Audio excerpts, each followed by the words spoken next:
کیا آپ کے ذہن میں کبھی یہ سوال آیا ہے کہ کیا اللہ مجھ سے محبت کرتا ہوگا؟ میرے ذہن میں یہ سوال کئی بار آتا ہے، بلکہ یہ سوال اکثر میرے ذہن میں گردش کرتا ہے۔ پھر ایک دن مجھے خیال آیا کہ میرا رب جن بندوں کو زیادہ چاہتا ہے ان کے بارے میں تو اس نے آیتیں اتاری ہیں۔ سو میں قرآن مجید کھول کر بیٹھ گیا اور میں نے ڈھونڈا تو پہلی آیت ملی کہ وہ صبر کرنے والوں سے محبت کرتا ہے۔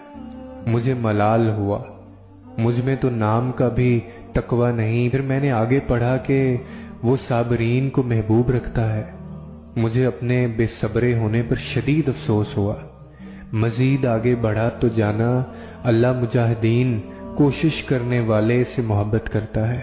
میں نے جانا کہ میں کم ہمت اور حوصلے والا ہوں اور بہت نازک بھی۔